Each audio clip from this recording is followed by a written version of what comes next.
आपलं कार्यकारी मंडळ खूप कल्पक आहे. सुरुवातीला सभेचे सगळे नियम त्यांनी पाळले, कारण नंतर श्रोते राहतात की नाही याचाही भरोसा नसतो. पण ते असं म्हटले की वक्त्यांचं भाषण ऐकून नंतर आभार तरी कसे मानावे, पण आपले आभार ऐकायलाच कुणी राहील की नाही अशी शंका कधी कधी असते. मला एक समजत नाही की आता हॅपीनेस इंडेक्सचा रिपोर्ट आला, त्यामध्ये आनंदी देशामध्ये भारताचा नंबर खूप मागे आहे आणि आपल्या आधी पाकिस्तानचा नंबर आहे. ज्या पाकिस्तानमध्ये 400-500 रुपये लिटर डिझेल आहे, पेट्रोल आहे, भाजी नीट मिळत नाही, लोकांना राहायला नीट घर नाही, ते लोक भारतापेक्षा जास्त आनंदी आहेत असं तो हॅपीनेस इंडेक्स सांगतो. मग मला हेच जरा शंका आहे की सगळं असून आपण आनंदी का नाही, आणि याचा सुसंवाद आपण साधणार आहोत, बाकी काही नाही. कारण म्हणजे आता कोरोनाच्या काळामध्ये आपले कार्यक्रम बंद होते असं मला समजलं, कारण तो काळ तसा विचित्र होता आणि कोरोना येणं म्हणजे ही पहिली वेळ नाही. दर 100 वर्षानं मानवजातीवर महामारी येते. म्हणजे आता 2020ला जरी कोरोना आलेला असला तरी 1820ला आपल्याकडे स्पॅनिश फ्लू नावाचा एक प्रकार आला होता. अमेरिकन सैन्य आघाडीमध्ये फिरलं, जगामध्ये अनेकांना तो संसर्ग झाला, त्यामध्ये अनेक माणसं मिली 1820 साली. त्यानंतर बरोबर 1920 साली प्लेग नावाचा प्रकार आला 100 वर्षांनी. ते उंदरं आले जहाजातून, त्यांच्या अंगावरच्या पिसवा उडाल्या, त्या चावायच्या, कुणाच्या बदलेत गाठ, कुणाच्या मानेत गाठ, त्याला उचलायला जो जाईल त्यालाही तो संसर्ग व्हायचा. त्यामध्ये अनेक जण गेले. पुण्यामध्ये तर प्लेगनं हाहाकार माजवला. त्या रॅन साहेबांना खूप अत्याचार केला म्हणून चाफेकर बंधून त्याला गोळ्या घातल्या, तो इतिहास आपल्याला माहीत आहे. आणि त्यावेळेस पुण्यामध्ये एक अफवा अशी पसरली होती, लोकांनी टिळकांचा जो विरोधी गट आहे त्यांनी एक अशी अफवा पसरवली होती की टिळकांनी गणपती सार्वजनिक केला म्हणून गणपतीला राग आला आणि त्यांना आपल्या वाहनाला आदेश दिला महामारी पसरव म्हणून त्या उंदरांना महामारी पसरवली. असं आता ते पुणंच असल्यामुळे अशा अफवा बाहेर येतातच. 1920ला प्लेग आला, त्यात अनेक माणसं गेली आणि बरोबर 100 वर्षाचा 2020ला कोरोना आला. यातल्या काही गमती जर आपण लक्षात घेतल्या तर 1820ला जो स्पॅनिश फ्लू आला तो आघाडीतून आला, 1920ला जो प्लेग आला तो जहाजातून आला आणि 2020ला जो कोरोना आला तो विमानातून आला. म्हणजे महामारी सुद्धा दर 100 वर्षांनी वाहन बदलते. आता अजून 100 वर्षानं ती येईल, कशात येईल काही सांगता येत नाही. आपण ते पाहिलं नसू, असलो तरी आपली ती शेवटची महामारी असेल. कारण निसर्ग सुद्धा सांगतो की किती दिवस बाकीच्यांना जागा करून द्या, असा तो प्रकार मला वाटतं असावा. परंतु त्यातून आपण जगलो, वाचलो. अनेक आमचे डॉक्टर्स मित्र इथे आहेत, अनेकांनी जीवाची पराकाष्ठा केली, मानवी शरीरावर अनेक प्रयोग केले. त्या जागतिक आरोग्य संघटनेचे जे अध्यक्ष आहेत ते आल्यानंतर मला तर वाटायचं आता कोरोनाच आलेला आहे. ते प्रत्येक वेळेस येऊन रेमडेसिवीर चालतं, रेमडेसिवीर चालत नाही असे आदेश द्यायचे. अनेकांना बेड मिळाले, अनेकांना मिळाले नाही. ज्यांना मिळाले नाही ते वाचले, ज्यांना मिळाले तेही गेले. असे अनेक प्रकार झाले. पण त्या सगळ्या यातून आपण वाचलो, याचा सुरुवातीला मोठा आनंद आहे की मी बोलायला आणि आपण ऐकायला इथं जिवंत आहोत. हा आजचा सगळ्यात मोठा आनंद आहे कोरोनानंतरचा. म्हणून कोरोनानंतर आपण हे कार्यक्रम पुन्हा सुरू केले, ही आनंदाची गोष्ट आहे. पण मला वाटतं आज आपण आनंदित का नाही याच्या काळाशी जर आपण गेलो तर आपल्याला थोडंसं मागच्या काळाकडे जावे लागेल. मागच्या काळामध्ये आमचे काही जुने लोक इथं आहेत, आजोबांच्या वयाचे आहेत, वडिलांच्या वयाचे आहेत, आमच्या काही आजीच्या वयाचे आहेत. त्यांना आठवत असेल, आमच्या नवीन पिढीला फारसं आठवत नसेल, पण जुन्या काळी करमणुकीचे फारसे साधनं नव्हते. तुम्हाला सांगतो, गावामध्ये एकच करमणुकीचं साधन होतं, रेडिओ. आणि त्या रेडिओला सुद्धा लायसन होतं. म्हणजे वसंत साठे नभोवाणी मंत्री झाल्यानंतर ते लायसन रद्द झालं, पण तोपर्यंत रेडिओला लायसन होतं. कितीतरी पैसे भरायचे, पण रेडिओ चालायचा. गावामध्ये 4-5 जणांनाच रेडिओ असायचा. तो असा गाळ्यामध्ये लाटवायचा, मोठ्या आवाजात ते गाणं लावायचं आणि गल्लीत फिरायचं. गल्लीला आनंद व्हायचा की आपल्याला रेडिओ नसून गाणे आपल्याला ऐकायला मिळत आहेत. आणि रेडिओवाल्याला असा आनंद व्हायचा की यांना रेडिओ नाही पण मी गाणे ऐकवतोय. तर असा सगळा तो रेडिओ असल्याचा प्रकार त्या ठिकाणी होता. म्हणजे रेडिओला इतकं महत्व होतं की हुंड्यामध्ये सुद्धा रेडिओ द्यायचे. म्हणजे पूर्वीचे नवरदेव सांगायचे मला हुंड्यात रेडिओ मिळाला. म्हणजे त्या काळामध्ये लग्न झाल्यानंतर 2 रेडिओ घरामध्ये यायचे. एकाला बंद करायची सोय होती, दुसरा बंदच होत नव्हता. पण तरी आम्हाला ती हौस होतीच, आम्ही त्याला आणायचोच. ते करमणुकीचं साधन रेडिओ एवढंच होतं. त्यानंतर अचानक टीव्ही आला, ब्लॅक अँड व्हाईट टीव्ही आला, पहिला असा भला मोठा, त्याला कृष्ण धवल असा टीव्ही म्हणायचे. काळा आणि पांढरा असे दोनच रंग होते. मोठा डबा तो होता, वर मार्गावर अँटेना बसवलेला होता, त्याच्या शेजारी एखादा बांबू ठेवलेला असायचा, कारण याचं चित्र कधी स्थिर नसायचं, चित्र नेहमी हलायचं. आणि एकच चॅनल होतं सह्याद्री नावाचं, आणि त्यावर भ्रष्टाचाराच्या अजिबात बातम्या नसायच्या. म्हणजे त्या काळात भ्रष्टाचार नव्हता असं नाही, पण चॅनल सरकारी होता, सांगण्याची सोय नव्हती. आता खाजगी चॅनल असल्यामुळे उद्या होणारा आजच सांगतात की उद्या 100 कोटीचा होणार आहे, 200 कोटीचा होणार आहे, ब्रेकिंग न्यूज असतात. मग त्यावर त्या बाई यायच्या बातम्या सांगायला, आणि त्या सांगायच्या आज हवामान शांत राहील, पण त्याच हालायच्या. मग लोक म्हणायचे याच हालतायत, हवामान कशा शांत राहील. तिथे एक कप ठेवलेला असायचा, त्यावर लिहिलेलं असायचं सह्याद्री. एखादी माशी यायची, त्या कपावर बसायची, आणि बाई बोलता बोलता हळूच झटका मारून ती माशी उडवायची. कधी कधी गंमत अशी व्हायची, बाई असं झटका मारून माशी उडवायच्या, आणि आमच्या घरातल्या टीव्हीच्या काचेवर बसलेल्या माश्या उडायच्या. मग आमच्या जुन्या लोकांना इतकं आश्चर्य वाटायचं की मुंबईत बसलेली एक बाई आमच्या घरातल्या टीव्हीच्या काचेवर बसलेल्या माश्या कशा उडवते मग. पण आता नवीन विज्ञान आलेलं आहे, असेल बुवा असं म्हणून ती सगळी गंमत होती. टीव्ही मात्र कधी स्थिर नसायचा, त्यात कधी मुंड्या यायच्या, कधी लाटा उसळायच्या. मग माणसं चित्र ऍडजस्ट करण्यासाठी अशा मुंड्या हलवायच्या. म्हणजे माझं तर मत आहे, जुन्या काळी आपल्या लोकांच्या मुंड्या ज्या हलत होत्या त्याचं कारण तेच असावं, कारण त्या टीव्हीतलं चित्र कधी स्थिर नव्हतं. मग रामायण महाभारत मालिका पाहण्यासाठी आठवड्याभरातून ज्या घरात टीव्ही आहे तिथं प्रचंड गर्दी व्हायची. सगळं गाव ओस पडायचं, आणि मार्गावर एक जण बांबू घेऊन उभा राहायचं, दुसरा एक जण दरवाजात उभा राहायचा. आणि चित्र जास्त हलायला लागलं की हा दरवाजात त्याला सांगायचे, त्याला सांग डावीकडे फिरव. मग हा ओढायचा, अरे चित्र हलतंय डावीकडे फिरव. मग ते वरचा आपला बांबू घ्यायचा आणि अँटीना हळूहळू हळू असा डावीकडे फिरवायचा. चित्र स्थिर व्हायचं, पण तोपर्यंत मालिका संपलेली असायची. मग तो वरचा म्हणायचा पुढचा एपिसोड मी पाहणार, कारण मी आता मार्गावर उभा होतो. म्हणजे सलग एपिसोड सुद्धा पाहता येत नव्हते. असं सगळं कृष्ण धवल ब्लॅक अँड व्हाईट जग होतं. तर मित्रांनो, टीव्ही जरी ब्लॅक अँड व्हाईट असला तरी मिळणारा आनंद मात्र रंगीत होता, कारण त्यावेळेस समाधान होतं, आनंद होता. आता इतके टीव्हीचे मॉडेल्स आले तुम्हाला सांगतो. काय आता रिमोट आले, लहरीपणा आला, चंचलपणा आला. काल परवा तर मी एक बातमी वाचली, आता एक नवीन टीव्हीचं मॉडेल येतंय, रिमोटची गरज नाही, पाहणाऱ्यानं डोळे मिटले की टीव्ही आपोआप बंद होणार. शंका एक आहे, पाहणाऱ्यानं जर कायमचे डोळे मिटले तर त्या मॉडेलचं काय करायचं? ते त्याच्याबरोबरच पाठवायचं की परत आणायची काय सोय आहे? पण असेल बुवा. पण आमचा जुना काळ जो गेला तो लक्षात जर ठेवला तर जुन्या काळी समाधान होतं, आज फक्त सुख आहे. आणि याचे अनेक दाखले तुम्हाला देता येतील. पूर्वी नाटकं यायचे, गावामध्ये नाटक व्हायचं. मला आठवतं रामलीला यायची, महिनाभर ती रामलीला चालायची, आणि माझी आजी मला ती रामलीला पाहायला घेऊन जायची. त्यावेळेस स्त्रियांनी नाटकात काम करायला बंदी होती, म्हणून पुण्यामध्ये बालगंधर्व निर्माण झाले. अतिशय देखणे दिसायचे. असं म्हणतात बालगंधर्व एकदा स्त्रीचं रूप धारण करून कुठेतरी हळदी कुंकवाला गेले, तरी त्या स्त्रियांना कळालं नाही की हा पुरुष आहे. इतके ते देखणे दिसायचे. या रामलीलामध्ये सीतेचं काम कोणी करायचं, म्हणून सुंदर दिसणारा एक पुरुष सीतेचं काम करायचं, आणि तो पुरुष असलेला परवडायचा, कारण प्रत्येक प्रयोगाला रावण त्याला पळून न्यायचं, आणि तो पुरुष असल्यामुळं पुन्हा आणून सोडायचा. त्यामुळं रामलीला अखंड चालू असायची. रामलीलेचा प्रयोग संपला की त्या रामाच्या पाया पडायला अशी रांग लागायची, लक्ष्मणाच्या पाया पडायला रांग लागायची, सीतेच्या पाया पडायला रांग लागायची. मग आजी मला एके दिवशी रामाच्या रांगेत घेऊन उभे राहिली पाया पडायला, कारण रामाचा TRP त्यावेळेस चांगला होता. म्हणून आम्ही त्या रांगेत असे उभे राहिलो. मी शेजारी पाहिलं, शेजारी रावण एकटाच उभा होता. म्हटलं हा सुद्धा देव दिसतो, याच्यापेक्षा 10 पट चांगला दिसतोय, कारण 10 तोंड होते. म्हणून मी पटकन गेलो रावणाच्या पाया पडलो. तर आजीनं मला धपाटा टाकला. मी काय विचारलं, तिनं सांगितलं हा दुष्ट आहे. म्हणजे बालवयातच सुष्ट आणि दुष्ट याची जाणीव या सांस्कृतिक कार्यक्रमातून व्हायची. तुम्हाला गंमत सांगतो, हे राम, सीता, लक्ष्मण रात्री यांच्या पाया पडायला रांग जरी असली तरी दिवसा हे माणसं गावामध्ये पीठ मागत फिरायचे, धान्य मागत फिरायचे, आणि ते तास दरवाजात उभे राहायचे, तरी लोक त्यांना पीठ देत नसायचे. मग आमच्या बालमानाला वाटायचं रात्री हे रूप घेतात तेव्हा लोक यांच्या पाया पडतात, दिवसा मात्र हे वास्तव रूपात येतात, यांना लोक पीठ सुद्धा देत नाहीत. याचा अर्थ हे जग कुठल्या तरी खोट्या रूपाला कायम फसत आलेलं आहे, आणि हे जुन्या काळापासून आहे, आणि ते आतापर्यंत आहे. हे सगळं आम्हाला लहानपणी दिसायचं.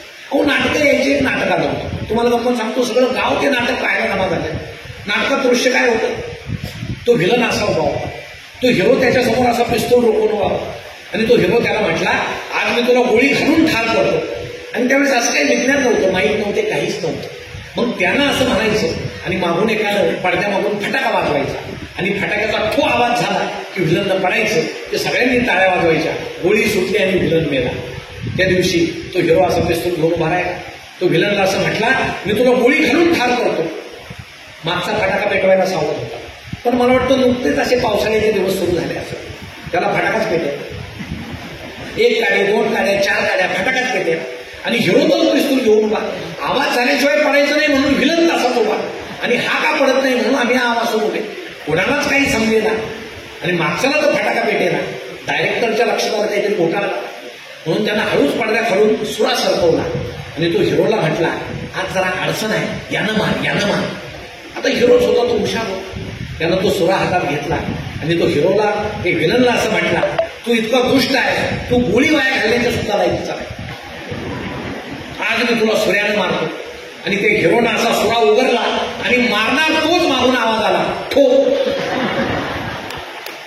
तुम्हाला सांगतो व्हिलन हसत खाली पडला, हिरो सुद्धा हसायला लागला, लोक हसायला लागले, आम्ही हसायला लागलो.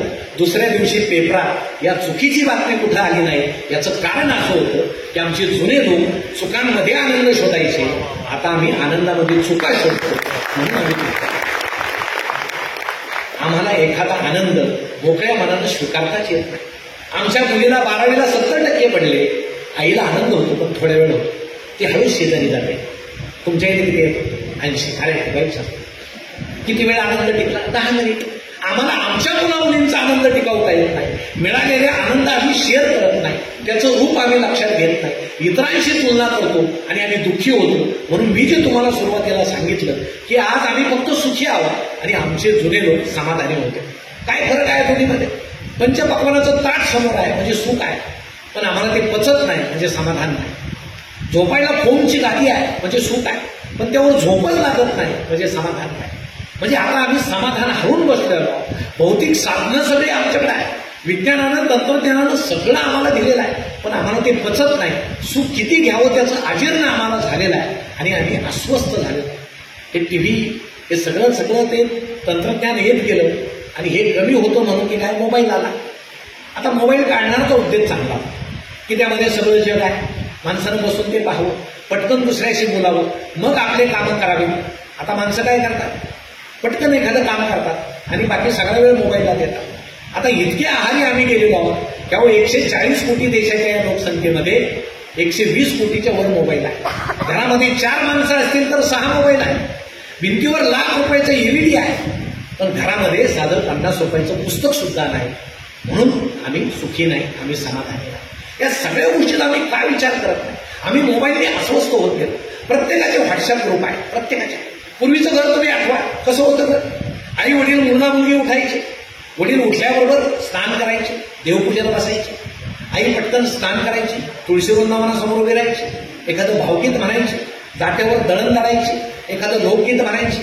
आमच्या घरातला तरुण मुलगा व्यायाम करायचा आणि आमच्या घरातली तरुण मुलगी पहाटे अंगण झाडायची, अंगण सारवायची. आता तुम्ही मला सांगा, एखाद्या घरात जर हे चौघं असतील तर उठल्याबरोबर काय करतात? आपणही त्यात आहोत. आधी मोबाईल पाहतात, जगाची काळजी. रात्रीतून काय झालं असेल, मग रात्रीतून कोणीतरी गेलेला असतो, त्याचा फोटो सकाळी येतो, हे गेले म्हणजे ते गेल्यानं फारसा फरक पडलेला नसतो, मग सोय आहे म्हणून येतो फोटो. मग पहाटेच काय करायचं, ओळखीचा असो नाही तर नसो, भावपूर्ण श्रद्धांजली 4-5 फुलं टाकून द्यायचे.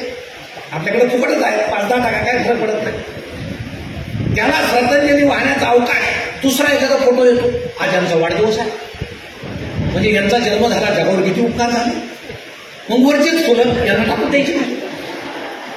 म्हणजे मेला तरी तेच, आला तरी तेच. संवेदना नाही, संवेदना शून्यता. पहाट असा आभासी आमची पहाट अशी आभासी जगामध्ये सुरू होते आणि आमचा दिवस या आभासी जगामध्ये अस्वस्थ होऊन जातो. पूर्वीचे दिवस आठवतात. जर वडील घरी आले सायंकाळी तर लहान पोरगं धावत जायचं, बाबा आले, बाबा आले, बाबा त्याला उचलून घ्यायचे. पोराची आणि बापाची दिवसभर भेट नसायची. पोरगं पटकन उचलून घेतलं की बापाचे पटापट मुके घ्यायचं, बाप त्याचा मुके घ्यायचा. आई पाहायची हे दृश्य. दिवसभर बापलेकाची भेट नाही.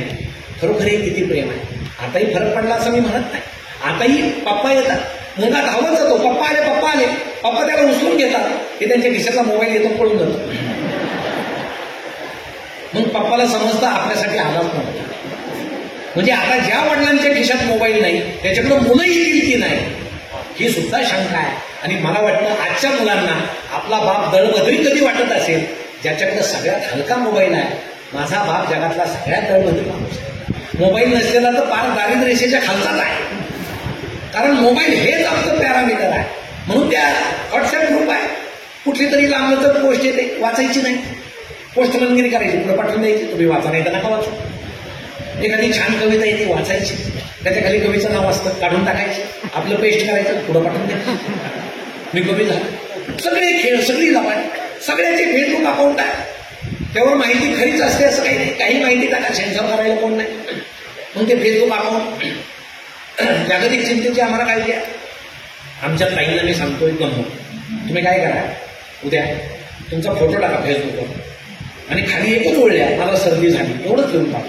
काय होतं बघा, अहो तासाभरात जगातून तुम्हाला हजारो कमेंट्स येतील. संबंध नसताना, ओळख नसताना, मॅडम अमुक गोळी घ्या, मॅडम याचा मलम लावा, त्याची वाफ घ्या, याचा काढा प्या. आणि घरात बायको शिंकत फिरते, हा त्याच्याकडे भाग सुद्धा नाही. म्हणजे घरातल्या दुःखाचं आम्हाला घेणं नाही. फेसबुकवरच्या कोण कुठल्या अनोळखी बाई, मॅडम अमुक करा, कशाला अमुक करा, इथं बघ नाही. इथं बायको शिंकते, तिला गोळी आणून देईल, तिला गोळी आणून द्यायची नाही. फेसबुकवरच्या अनोळखी बाईला सल्ले द्यायचे, हे आमचं जागतिक दुःख आहे. आमची सख्खी बहीण लग्नाची आहे, तरुणांना दुःख नाही. ऐश्वर्या रायचं लग्न झालं, फार दुःख झालं. ज्या दिवशी देशातले निम्मे तरुण जेवलेच नाही आणि निम्म्यांनी अभिषेक केला, हिचा संसार सुखाचा होता. आता ती त्याच्याशी नाही तर तुमच्याशी लग्न करणार होते का नाही. म्हणजे आपल्यापर्यंत येतच नाही, त्याचं दुःख तुम्ही बाळगता कशाला, हा फार मोठा प्रश्न आहे. म्हणून आता माणसाला काय सवय लागली, इतकं विशाल दुःख आमच्या उरावर घ्यायचं की ते आपल्याच्यानं मिटतच नाही आणि दुःखी व्हायचं. कशा लोक दुःखी, घरामध्ये बाकीच्या काहीच गोष्टी नाही का. हे तंत्रज्ञानानं केलेली जी चूक आहे आभाशी, ते आम्ही भोगतो आहोत. आणि हे सगळं आता विनोदाच्या पलीकडे गेले. तुम्हाला सांगतो, आम्ही इतके त्याच्यामध्ये गुंग होतो. अहो लहान बाळ झोपायचं पूर्वी अंगाई गीत म्हणायचं, आता तुम्हाला येतं अंगाई गीत नाही येत. पोरगं झोपत नसलं एखादं गाणं लावायचं, त्याच्या पोटावर मोबाईल टाकून द्यायचा, त्या पोराला वाटतं हेच अंगाई गीत आहे. त्याची तीच संकल्पना दृढ होते. नाही, हे गप्त्या. आणि चूक कुणाची आहे, तरुणांची आहे का नाही, लहान मुलांची आहे का नाही, जुन्या लोकांना सुद्धा मोबाईल आहे, असावेत, पण ते चांगल्या कामासाठी असावेत. कारण ते तंत्रज्ञान चांगल्या कामासाठी वापरलं तर चांगलंच आहे, पण आम्ही ते वापरत नाही. तुम्हाला गंमत सांगतो, एक मनुष्य व्हॉट्सअप खेळता खेळता चुकून शेजाऱ्याच्याच घरात गेला, त्याच्या लक्षात आलं नाही, गेला. आता तिथल्या आमच्या ताई तुम्ही पाहत होत्या, त्यांना असं वाटलं आले आपले हे बसलं आपलं सुद्धा. आता त्याच्याकडे कशाला लक्ष द्यायचं, हे टीव्हीतला चुकला तर काय, हे पुढे जाणार आहे, घरातच येणार. त्यांनी काही नजर फिरवलं नाही, आपले टीव्ही पाहत बसले, हे बसलं व्हॉट्सअप खेळत. त्या घराचे खरे मालक आले फेसबुक खेळत, आणि ते यांना पाहून मोठ्याने ओरडले, सॉरी मी चुकून तुमच्या घरात आलो. आता तुम्हाला सांगतो, हे सगळं विनोदाच्या पलीकडे गेलेलं आहे आणि हे आम्ही सध्या अनुभवत आहोत. म्हणून हे जे आभासी जग आहे, तुम्हाला सांगतो, काही माणसांना बोललेलं सुद्धा समजत नाही. मी अनेक कॉलेजवर कार्यक्रमाला जातो, काही तरुण नुसते असे पाहत राहतात, बोललेलं समजतच नाही त्यांना, त्यांच्या मेंदूत शिरतच नाही. कारण ते सगळे आभासी जगात आहे. त्यांच्या पेशी ठार झाल्या, पेशी मेल्या, त्यांच्या संवेदना ठार झाल्या, आमच्या सुद्धा झाल्या. अहो संध्याकाळी 7ला आम्ही काय करतो, तुमचं अभिनंदन केलं पाहिजे की तुम्ही आज सगळ्या कार्यक्रमाला आहात. नाही तर महाराष्ट्रामध्ये अवघड आहे, 7 ते 9 व्याख्यानं सुद्धा ठेवू नये अशी परिस्थिती आहे. खेड्यात सुद्धा 7ला सगळं आवरून आमची आई टीव्ही समोर बसते, कारण सिरियल सुरू होणार असते. मग सिरियल सुरू होतात 7 ते 9, कधी सासू येते, कधी सून येते, एकदा सुनेचा विजय, एकदा सासूचा विजय, दोघींनी पाहायला पाहिजे नाही का. कधी कधी त्या खोटं खोटं राहतात, त्यांना रडायचे पैसे मिळतात, आमच्या खरं खरं राहतात नाही का. असं ते सगळं सुरू होतं. मग मुलगा येतो शेजारी बसतो, मुलगी येते शेजारी बसते, आमचे हे येतात, यांना चहाची गरज असते, चहा मिळत नाही. तुमचं कशाला, मी त्यातलाच आहे. तुम्हाला सांगतो, मी एकदा व्याख्यान आटोपून घरी गेलो, 8-8:30ची वेळ होती आणि ती कुंकू नावाची मालिका सुरू होती. किती प्रसिद्ध होती ती मालिका. माझी बायको ती कुंकू मालिका पाहत होती आणि तुम्हाला सांगतो, मी घरात गेल्यानंतर तिथं माझ्याकडे लक्ष नाही. म्हणजे घरात खरं कुंकू आले तो सुद्धा तिला समजलं नाही. ती मालिका संपल्यावर त्याने मला विचारलं काय हवंय का, म्हटलं आधी त्याचं वाटवलं होतं बघा आमच्याकडे, आम्ही कुठे झाला. आणि मग जेवायला सुद्धा आम्ही आता टीव्ही समोर बसतो. स्वयंपाकघरात बसायचं नाही, कोणी कोणाशी बोलायचं नाही, टीव्हीतले पात्र बोलतात, आम्ही ऐकत राहतो. सगळं आई जेवायला आणते 8:15 सगळ्यांना वाढलं जातं. मुलगा मुलगी वडील असे बसतात जेवायला, कारण एपिसोड चुकायला नको. आणि नेमकं 8:15 अक्षय कुमार येतो, ती बॉटल घेऊन लोशन, टॉयलेट कशाला, आणि मग तो प्रयोग सुरू होतो. त्या भांड्यात ते होतायचं, खसखसात व्हायची, माणसं जेवताना पाहतात ना, आम्ही त्या अहो नुसते पाहत नाही, चर्चा होते. आमची आई वडिलांना सांगते, कारण खरं स्वच्छ निघतो, उद्या घेऊन या, तुम्हाला भाजी वाढू का थोडी. वडील तर घाबरूनच जातात. त्याच्यामुळं बरेच माणसं बाहेर जेवतात, लक्षात घ्या. ते कारण असावं यांचं बाहेर जेवायचं. घरात जर अशी भाजी येत असेल तर काय करा. पण आमच्या सवयींना सगळ्या मेल्या. आणि मग ते लहान मुलगा मुलीला समजत नाही हे काय चाललंय, ही आई काय पाहते, वडील काय पाहतायत, आणि त्यांच्या मनावर नको ते संस्कार होत जातात. नको शिवाजी का घडले, जिजाऊनं त्यांच्यावर संस्कार केले. रामायण महाभारतातल्या गोष्टी सांगितल्या. एक आईच मुलावर संस्कार करू शकते. वडिलांचं नाव घेत नाही, कारण शहाजी मोहिमेवर असायचे, हे सुद्धा मोहिमेवर असतात. शहाजी कुठं असायचे माहीत आहे, हे कुठं असतात माहीत नाही, एवढाच फरक आहे. म्हणून आता आईनंच मुलावर संस्कार केले पाहिजे तर शिवाजी. पण लहान मुलगा आईला विचारतो टीव्ही पाहता पाहता, आई तो शंकर काल मनोरमाच्या घरात होता, आज कुठे असेल. मग आई काय सांगते, नीट लक्ष देता येत नाही की तुला, आज तो प्रभाकरच्या घरात असेल. असा रम्य संवाद जर घरामध्ये चाललेला असेल तर मला वाटतं आपला मुलगा कर्तृत्वान होणार नाही. आणि मग मोठेपणी तुम्ही असं म्हणू नका की आपला मुलगा बिघडला. त्याची सुरुवात त्या घरातून होते. आनंद मिळवता मिळवता आम्ही कोणाला तरी बिघडवतोय याचं भान जर आम्हाला राहिलं नाही तर तो आनंद सुद्धा निर्भळ राहत नाही. तो आनंद पुढे आपल्या जीवाशी येऊ शकतो. म्हणून आनंद मिळवताना सुद्धा तो निपुण व्हावा, त्याच्यातून काही वाईट घडणार नाही याची आम्हाला काळजी आहे. पण आम्हाला आता अपेक्षा नाही, आम्हाला एकच आहे. आता पालक नावाचा प्रकार आहे, आम्ही सगळे पालक आहोत. मुलाला मार्क्स पडलेच पाहिजे, 99, 98, 90च्या पुढेच पडले पाहिजे, कमी नकोच. त्याची चित्रकला कशी असो, तो चांगला खेळत असो ते नको, त्याला 90च्या पुढे पडले पाहिजे, तो डॉक्टर झाला पाहिजे. आता कोरोनानंतर तर अनेक पालकांना वाटायला लागलं माझा मुलगा आता डॉक्टर झाला पाहिजे लोकांची सेवा करण्यासाठी, असं म्हणतात नाही, तर काही ते माहीत नाही, पण त्यांना वाटतं डॉक्टर झाला पाहिजे. मग इतकी अपेक्षा असते की मार्क्स पडले पाहिजे. तुम्हाला सांगतो, आता 12वीचा निकाल लागला, मला समजलं आमचा एक मित्र रडतोय का, मुलाला खूप कमी मार्क्स पडले. म्हणून आम्ही दोघे तिघे सांत्वनाला त्याच्या घरामध्ये गेलो. आता ही सांत्वनाची नवीन जागा आहे, फक्त फळं वगैरे न्यायचे नाही, तसंच जायचं सांगितलं. पण ते वडील बसलेले, वडील रडतायत, आई रडते, आणि आता मुलाला वाटलं दोघे रडतायत, आपण थोडंसं रडलं पाहिजे. ते आपलं खाली पाहूनच होतं. मी त्या वडिलांच्या कानात एक वाक्य बोललो, ते रडायचं एकदम बंद झालं. चहा वगैरे झाला, म्हटलं आता रडाल का, म्हटलं अजिबात नाही. मी काय बोललो, मी एवढंच म्हटलं की बाबा कधी कधी अनुवंशिकतेचा सुद्धा परिणाम असतो. अहो आईची बापाची बेरीज केली तरी पोराच्या मार्क इतकी होत नाही. तुमची अपेक्षा किती आहे, अपेक्षा ठेवावी, पण कशी ठेवावी. अहो तुम्ही त्याला 5वीला किती मार्क्स आहेत, 6वीला पहा, 7वीला पहा, 10वीपर्यंत तो जर 70च्या आसपासच फिरत असेल तर समजून यायचं त्याची बुद्धिमत्ता 70च्या आसपासच आहे. कशाला IQ काढतात. त्याची चित्रकला चांगली असेल तर त्याला प्रोत्साहन द्या. एक चित्र कोट्यवधी रुपयांना विकतं. तो चांगला खेळत असेल त्याला बॅट आणून द्या. तो चांगलं मेहंदी काढत असेल मुलगी, तिला हे आणून द्या, मेहंदी आणून द्या, रांगोळी आणून द्या. अहो इतर कलेला किती वाव आहे. पण आम्हाला मुलं ATM मशीन बनवायचे आहे. आणि हे ATM मशीन बनवता बनवता नंतर पुढे आम्ही म्हणतो हे बिघडले. अहो ते बिघडले नाही. आजचं शिक्षण सुद्धा मुलांना काय देतं, शिकवतं का चांगलं. तुम्ही प्राथमिक पासून पहा. तुम्हाला आता मराठी शाळेशी कुणाचा संबंध असेल तर पहा. आता काही मार्क्स देत नाही. आता ते श्रेण्या ते अडाणी लोकांना तर ते काहीच कळत नाही. म्हणजे एखादा मुलगा जर अडाणी माणसाला वाटला ना शेतकऱ्याला, बाबा मला 10 श्रेणी आहे, तेव्हा छान, अरे वा, अशीच पाडत राहा. असा प्रकार आहे. ब गड आहे. आणि नोंद करायची मुलाची नोंद वर्षभर. हा मुलगा चांगलं खेळतो, ही मुलगी चांगली चित्र काढते, अशी नोंद करायची. चांगली पद्धत आहे. पण प्रशासनाने एक सांगितलेलं आहे, नोंद सुद्धा वाईट करायची नाही, मुलाच्या बालमनावर परिणाम होईल. नोंदी चांगल्याच करायच्या, चांगल्याच करायच्या. आणि एकदा गंमत अशी झाली, एका मुलानं वर्गामध्ये दुसऱ्याची कंपास पेटी चोरली. आता गुरुजींना वाटलं याची नोंद कशी करायची, हा चोर होणार आहे असं कधी नाही ना. त्यांनी मुख्याध्यापकांना सांगितलं असं झालं, काय नोंद करू. ते म्हटले तुमचा वर्ग आहे, तुम्ही पाहून घ्या, काही अनुदान वगैरे आलं तर मी आहे. ज्याचे त्याचे कामं असतात ना वाटून दिले ते. मग त्या गुरुजींनी शांतपणे त्या मुलाची सकारात्मक नोंद केली की या मुलाला मित्रांच्या वस्तू संग्रहित करण्याचा छंद आहे. आता तुम्ही विचार करा, ही नोंद जर 8वीच्या मॅडमनं पाहिजे आणि त्यांना जर असं वाटलं की मुलाच्या या छंदाला प्रोत्साहन दिलं पाहिजे तर त्यांची पर्स सुद्धा जागेवर राहणार. ही अशी परिस्थिती. असं आमचं प्राथमिक पासूनचं शिक्षण आहे. शिक्षकांना शिकवायला वेळ नाही, वर्गामध्ये शिक्षकच नाही, जनगणना आहे, सर्वेक्षण आहे, हे आहे ते आहे, मुलांना शिकवायचं सोडून सगळं करा. मग एक साहेब वर्गामध्ये आले, त्यांनी गुरुजींना सांगितलं सगळ्यात हुशार मुलगा उभा केला. साहेब त्याला म्हटले साठी किती? तो म्हटलं 35. गुरुजी म्हटले सगळ्यात हुशार? म्हणे हाच आहे. म्हणजे कसं काय? म्हणजे बाकी सगळे 35च्या आतच म्हणतात, हा निदान 49 पर्यंत आलेला आहे. आणि जसं तुम्ही आम्हाला शिकवायला वेळ द्या आम्ही याला 49 पर्यंत आणणार. अशी सगळी परिस्थिती आहे. आणि आम्ही असे मुलं त्यामध्ये का? मग प्राथमिक पासून माध्यमिकमध्ये येतो. माध्यमिकचा अभ्यासक्रम पहा, किती खरा आहे किती खोटा आहे. नागरिक शास्त्र पहा.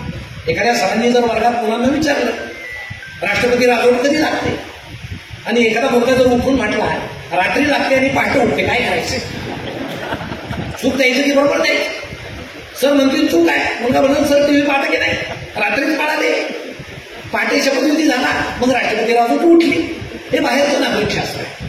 आमचं पुस्तकातलं नागरिकशास्त्र 100 वर्षानं जुनं झालेलं आहे, पण आम्हाला त्याचं भान नाही. सर सांगतात 18 वर्ष पूर्ण झाली की मतदान घडताय. मुलगा घरी येतो, निवडणुकीचा दिवस उठतो, तो पाहतो 5 वाजले तरी वडील मतदानाला का जात नाही बुवा? त्याला वाटतं यांना 18 पूर्ण व्हायला काही मिनिटं बाकी असेल. खरं मतदान तर 5 नंतर सुरू होतं. कुठली तरी गाडी येते, वडिलांच्या हातात काहीतरी वस्तू घेते, ते मुलगा पाहतो की ही लोकशाही कशी आहे. 18 वर्षाचा याच्याशी संबंध नाही. माणसाच्या हातात काहीतरी दिल्याशिवाय तो मतदानाला जात नाही, ही बाहेरची लोकशाही आहे. म्हणून आता आम्ही मुलांना खरी लोकशाही कधी शिकवणार, हे शिक्षण आम्हाला नेमकं काय देणार आहे, असं करता करता आम्ही महाविद्यालयात येतो. कोणी प्राध्यापक असेल तर माफ करा, मी त्याचे संबंधित आहे. परंतु आता काय होत आहे, ऍडमिशन घेतानाच आपण काय म्हणतो वडिलांपासून, माझा मुलगा कॉलेजला येणार नाही, त्याची हजेरी लावा, तो कोचिंग क्लासेसला जाणार आहे, त्याला कोचिंग करू द्या आणि इथं फक्त येऊ दे, त्याची हजेरी लावा. मग एका दिवशी प्राध्यापक म्हणतात विद्यार्थ्यांना चला पेरेला, विद्यार्थी म्हणतात आज आम्हाला कंटाळा आला. दुसऱ्या दिवशी विद्यार्थी म्हणतात सरांना सर चला पेरेला, सर म्हणतात आज मला कंटाळा आला. तिसऱ्या दिवशी दोघांनाही कंटाळा आला नसतो. चौथ्या दिवशी दोघंही फ्रेश असतात, त्या दिवशी रविवार असतो. असं आमचं शिक्षण. मुलांचा शिक्षकांवर विश्वास नाही, शिक्षकांचा मुलांवर विश्वास नाही आणि समाजाचा दोघांवरही विश्वास नाही. आणि अशा शिक्षण पद्धतीमधून कसा आमचा नागरिक घडणार आणि तो कसा आम्हाला आनंद देणार, हा फार मोठा प्रश्न आहे. म्हणून तुम्ही ती गंमत ऐकली असेल विश्वासाची. तो विनोद फार फिरत होता मजेशीर. इंजिनिअरिंगची मुलं होती आणि त्यांनी एक चार्टर्ड विमान तयार केलं. सगळे प्राध्यापक त्यात बसले आणि प्राध्यापक बसल्यानंतर त्यांचा जीएस वर आला, त्यांना हात जोडले आणि तो सर्व सरांना म्हटला बरोबर यांनो, तुम्ही जे ज्ञान आम्हाला दिलं ते वापरून आम्ही चार्टर्ड विमान तयार केलेलं आहे, आता आपण याचं उड्डाण करू. काय झालं असेल? सगळे प्राध्यापक म्हटले खाली चला, ते आपल्या विद्यार्थ्यांनी तयार केलेलं आहे. सगळे खाली उतरले, प्राचार्य तसेच बसून होते. एक प्राध्यापक प्राचार्यांना म्हटले ऐकलं नाही का, हे आपल्या ड्युट्यांनी तयार केलंय. प्राचार्य म्हटले तुम्ही खाली जा, माझ्या विद्यार्थ्यांवर पूर्ण विश्वास आहे, मला खात्री आहे हे विमान उडणारच नाही. किती विश्वास आहे. आणि असा विश्वास जर गुरूंचा विद्यार्थ्यांचा गुरूंवर आणि समाजाचा जर दोघांवर असेल तर कसा चांगला नागरिक घडेल प्रश्न आहे. पण आमच्या अपेक्षा मात्र जात नाही.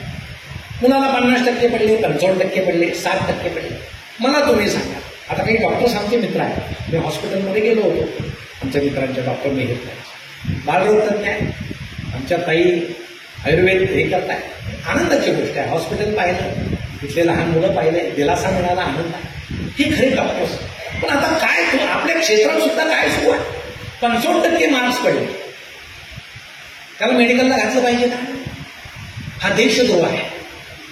पण आम्ही घालतो कारण आमच्याकडे पैसे आहेत. आणि माझं तर मत आहे खूप कमी मार्कावाले डॉक्टर झाले पाहिजे, त्याशिवाय देशाची लोकसंख्या कमी होणार नाही. मग 55%चं पोरगं घ्यायचं, 55 लाखाची बॅग घ्यायची, कॉलेजवाले पोरासहित ठेवून घेतात बॅग, जा आलं ते डॉक्टर होऊन पाय. अशी जर 5-10 वर्षानं माझ्या डोळ्यापुढं चित्र येते हे 55-60% सगळे डॉक्टर जर 10 वर्षांना आपल्या समाजात आले तर आपलं काय होईल हा फार मोठा प्रश्न. एक डॉक्टर कल्पना करा, एक डॉक्टर ज्यावेळेस ऑपरेशन थिएटरमध्ये गेले, पेशंटनं पाहिलं कोपऱ्यात हार पडलेला होता. पेशंट घाबरलं. त्यानं विचारलं, डॉक्टर साहेब ऑपरेशन थिएटरमध्ये हार कशाला? डॉक्टर म्हटले, माझं पहिलंच ऑपरेशन आहे.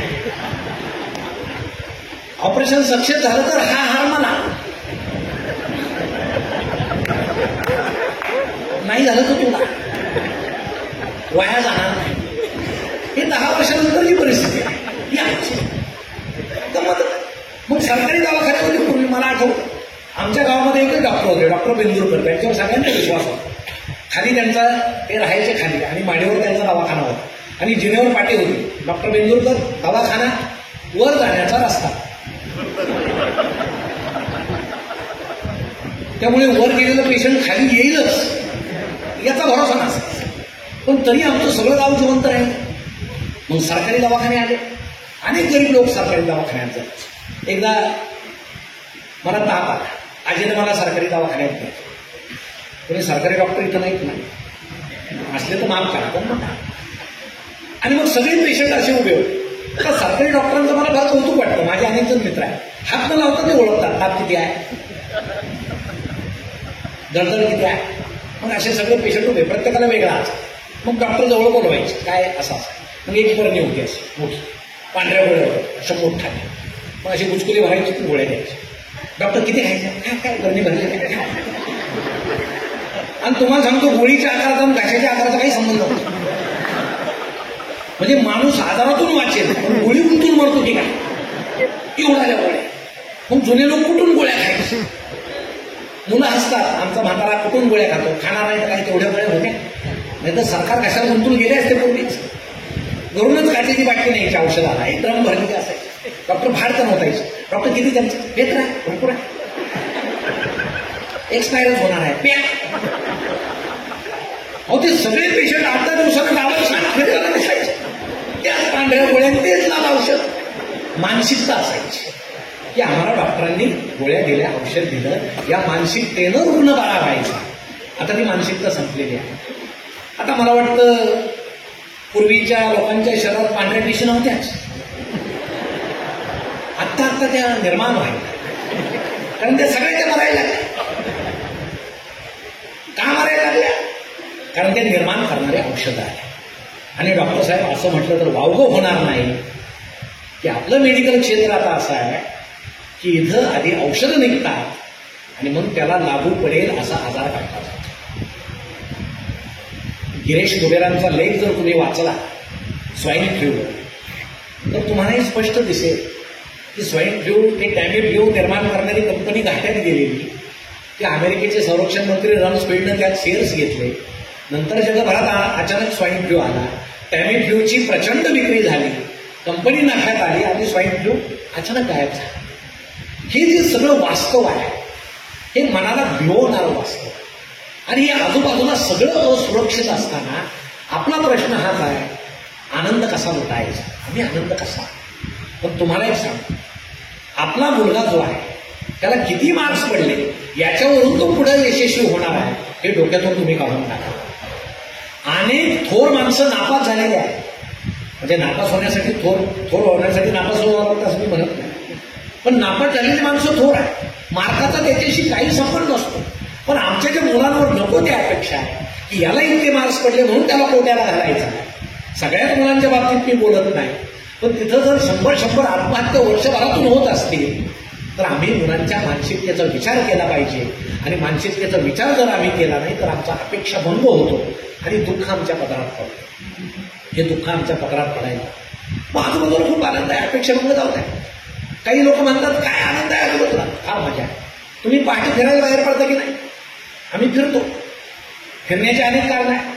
आता अचानक काहींचे पोट त्याचा आकार वाढतो, खाली पडतो, ते फिरतात बाहेर. आमची पुरुष मंडळी पोट कमी करण्यासाठी असते, निरोगी राहण्यासाठी असते. आता आपलं पोट वाढलं हा कोणाच्या चिंतेचा विषय आहे? तो आपल्या चिंतेचा विषय आहे, जगाचा नाही ना. पण आपला चेहरा असा असतो की आता भारत चीन युद्ध सुरू झालं, पहिला भाव माझ्या चेहऱ्यावरच पाडणार आहे. मग मॉर्निंग वॉकला असा माणूस पाहिला की बाकीचे घालतात हे आलं बसवतात आपलं दुसरीकडे. पहाटे सुद्धा असं कसं प्रसन्न वर्णाने फिरलं पाहिजे. हा, तुमच्याकडे कुत्रा नसेल फिरवायला, वाईट वाटून घ्यायचं का नाही? दुसरे फिरवतात, त्यांच्याकडे काय? कधी कधी कुत्रा चांगला असतो, मालक छोटा असतो, कुत्रा त्याला फिरवतो. मनातले मनात हसा, काय गंमत आहे बा? अहो, आनंद मिळवण्याचे प्रकार आहे.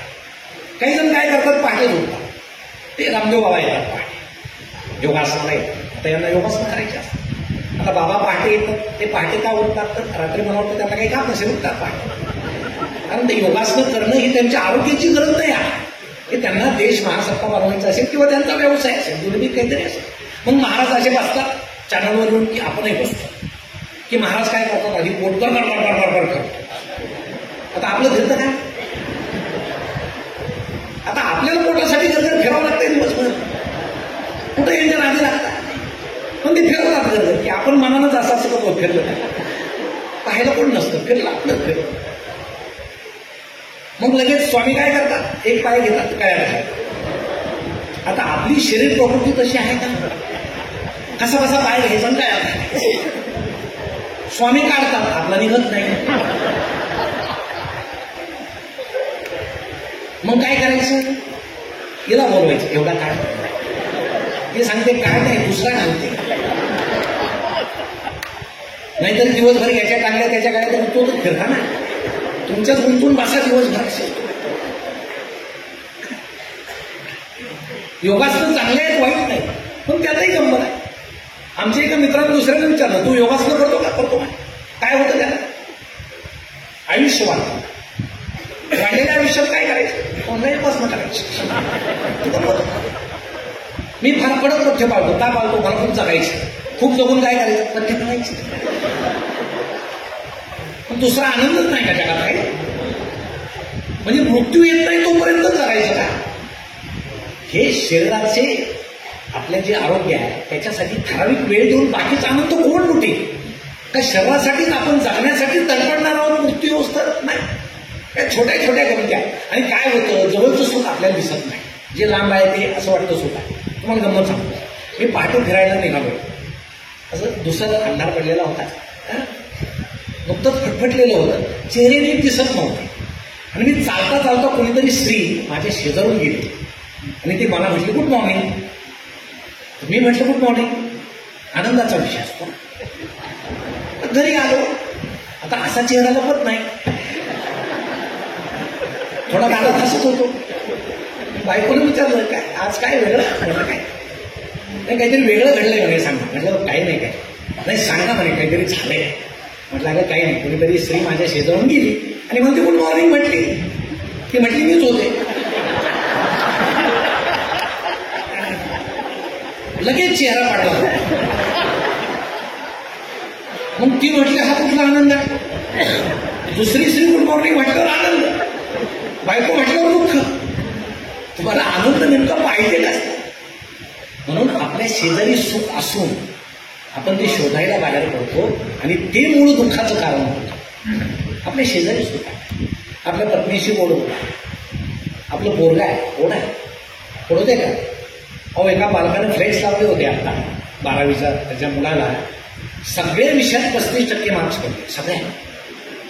एका बाजूला बापाचा फोटो, दुसऱ्या बाजूला पोराचा फोटो, मध्ये त्याचं मार्कशीट, सगळे मार्क्स 35%. किती? 35. तो बाप गावात म्हटला माझ्या पोरा इतकं हुशार आहे, तुम्ही दाखवा. 1 मार्क जाता नाही, 1 कमी नाही. आता करता काय? ते तर 35 वालच आहे, तर करता काय? इलाज नाही. पण जे आहे त्यात तर सुख मानलं पाहिजे की नाही, त्याला प्रेरणा दिली पाहिजे की नाही, की त्याला बोलायचं, त्याच्यावर दडपण टाकायचं नाही. कॉन्व्हेंटला घालायचं, घाला ना कॉन्व्हेंटला. इंग्रजी शिकलं पाहिजे आपण. आपले मुलं इंग्रजी शिकले पाहिजे, कारण इंग्रजी जागतिक भाषा आहे. पण इंग्रजी शिकता शिकता त्यांना मराठीची येत नाही. आणि माणूस विचार कसा करतो? विचार स्वतःच्या भाषेत विचार करतो. आपण विचार मराठीत करतो, कारण आपल्याला मराठी चांगली येते. आणि आपल्या मुलांना जर मराठीत चांगली येत नसेल, ते विचार कोणत्या भाषेत करतो? इंग्रजीत तर करू शकत नाही, कारण इंग्रजीत एवढी त्यांना चांगली येत नाही, एवढा साठा त्यांच्या डोक्यात नाही. मग विचार क्षमता खुंटते आणि आमचा मुलगा हरवण्यासारखा होतो. म्हणून तुम्ही त्याला इंग्रजी शाळेत जरी घातला तरी घरामध्ये मात्र त्याला मराठी शिकवा, मराठी बोलायला शिकवा, आई म्हणायला शिकवा, बाबा म्हणायला शिकवा.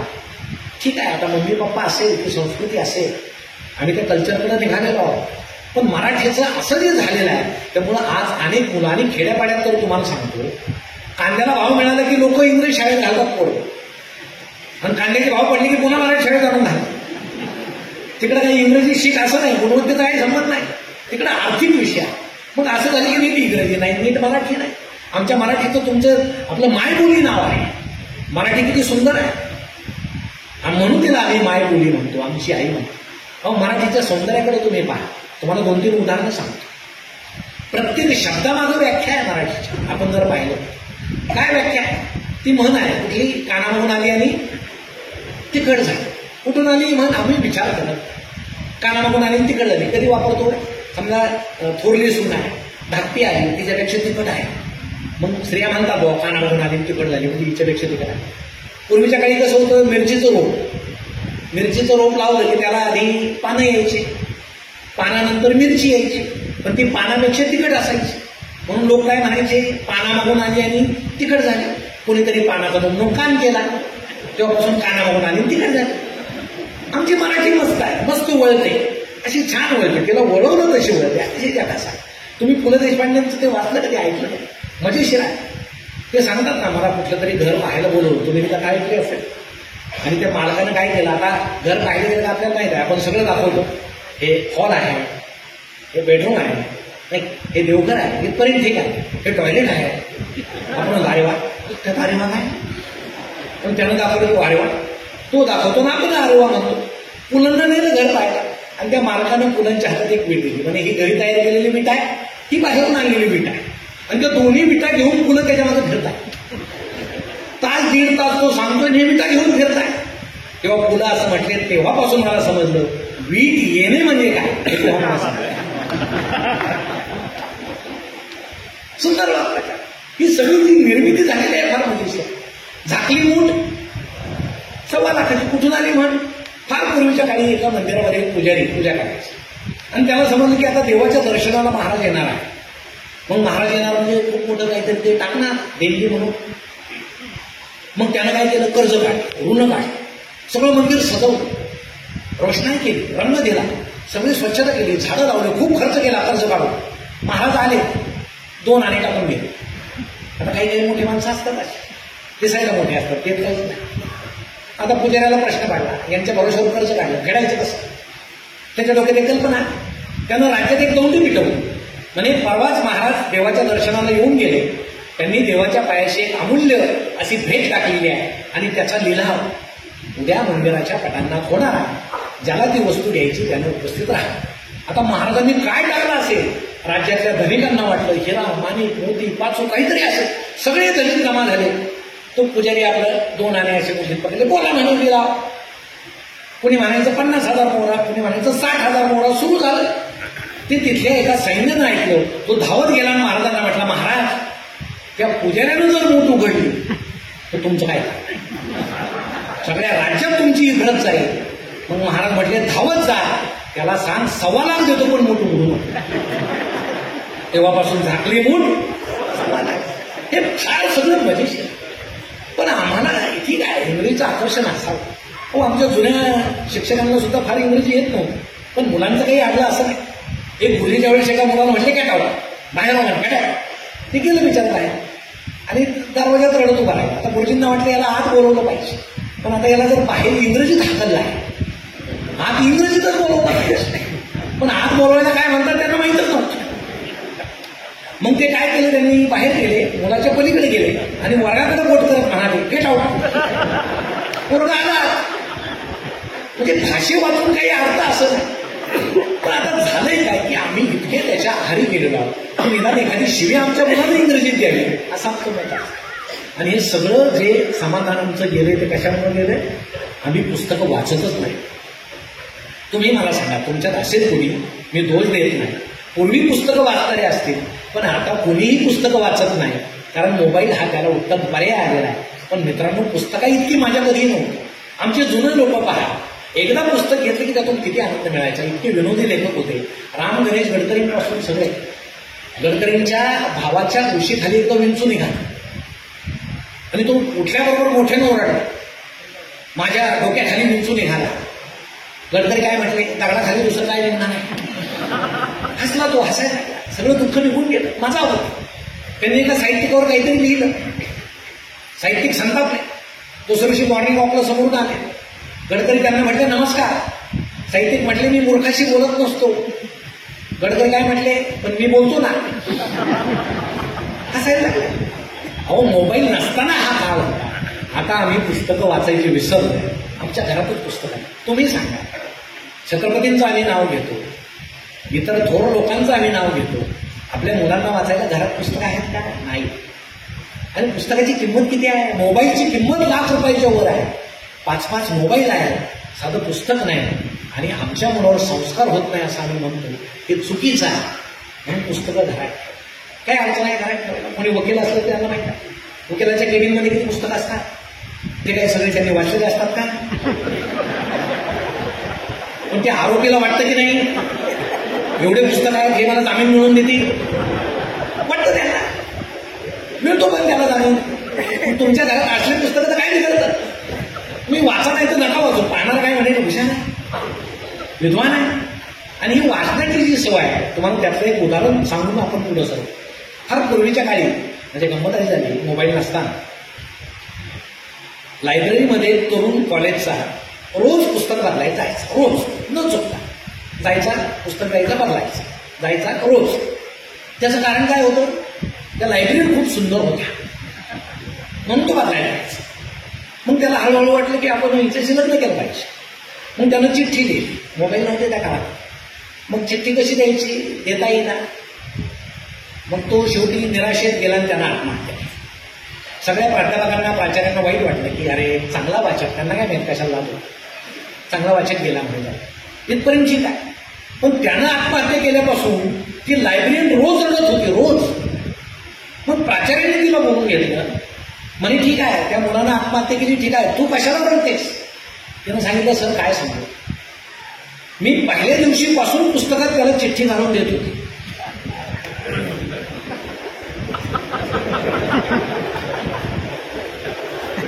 त्यानं एक दिवस जरी पुस्तक उघडलं असतं तो मला वाटतं तेव्हापासून वाचाल तर वाचाल.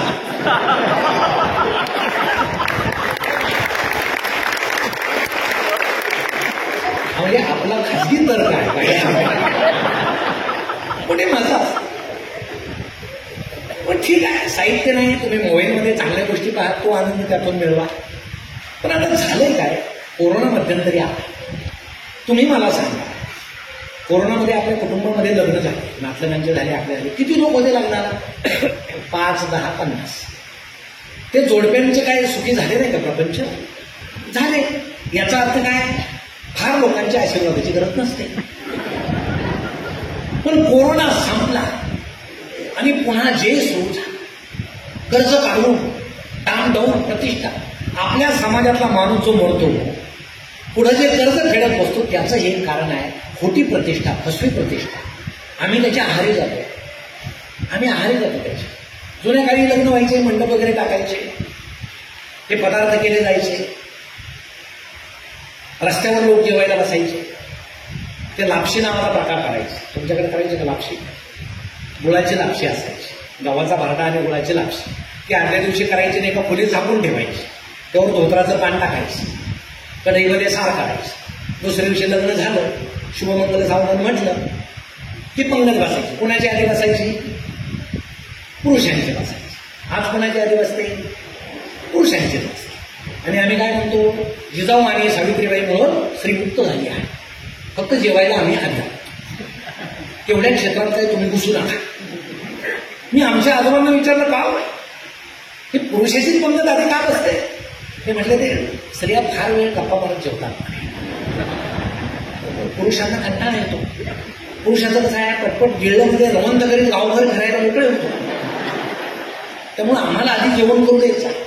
मग आजही पुरुष आधी बसतात, मग पुरुष जेवायला बसतात. मग त्यात एक म्हातारा माणूस करायचा, ज्येष्ठ माणूस, कोणाला कमी आहे कोणाला चांगला आहे, सगळं गाव वाढायला यायचं. मग ते लापशीचा जो ढीग आहे तिथे एक बाबा खोऱ्यानं त्या घमेल्यात लापशी द्यायची. मोबाईलचं नव्हते. कधी कधी गंमत अशी व्हायची, शेवटची पंगत फार मोठी बसायची. मग ते पाहून त्या पंक्तीतले जे बाबा आहेत त्या लापशीवाल्या बाबांजवळ यायचे. लापशी किती शिल्लक आहे? अरे बापरे, थोडी शिल्लक आहे, पंगत तर मोठी बसली. आता पुरणार कशी लापशी? गाव आपल्याला असेल, अरे यांच्या लग्नात गोड पदार्थ पुरला नाही, काय करायचं? सगळे आयडिया होते जुन्या लोकांना. एक तापलेली पहार असायची जवळ ठेवलेली, लोखंडाची पहार. ती पहार घ्यायची, त्या लापशीच्या ढिगाला खुपसायची. ती खुपसल्याबरोबर सगळ्या लापशीचा करपट वास यायचा आणि माणसं ती खात नसायची. पण थोडी थोडीच वाढायची. लोकांना काय नको. मी जे नेहमी सांगत असतो ना, कुठल्याही विनोदाच्या तळाशी वेदना असते, त्याचं हे उदाहरण आहे. लापशी संपणं ही वेदनाच आहे, पण त्याला विनोदाचं स्वरूप द्यायचं. त्या आमटीच्या साळाच्या कडेभोवती सुद्धा काही आमचे जुने लोक पाण्याच्या बाटल्या घेऊन उभे असायचे. पंगत फार मोठी बसली, बाहेरचं पाणी होतायचं. अहो, शेवटच्या पंक्तीला निव्वळ पाणी यायचं, पण खाणारा कोणी तोंड वाकडं करत होता का नाही? आपल्याला प्रेमानं बोलवलंय, नाही तर आपल्या आशीर्वादानं कोणाचं भलं झाले. आम्ही जाऊ तर ताटात येईल ते खाल्लं पाहिजे ना, समाधान. समाधान होतं. ज्याच्या घरी पुऱ्या तो खूप श्रीमंत. पूर्वीच्या काळी केटरस नसायचे. आजकाल केटरस खातात पुऱ्या. जुन्या काळी कोण करायचं? मी पाहिलं आमच्या गल्लीतल्या सगळ्या म्हाताऱ्या बाया त्या पुऱ्याच्या कडे भोवती बसलेल्या होत्या. आमच्या तरुण स्त्रियांनी ते उंडे असे म्हणून द्यायचे त्यांना, छोटे छोटे. आणि त्या आमच्या त्या आजीबाईंनी सगळ्यांनी गुडघेवर केलेले असायचे. मग तो उंडा घ्यायचा, गुडघेवर ठेवायचा, अशी जोरात थाप मारायची, कढईत ठेवायचं. याला म्हणायचे गुडघापुरी.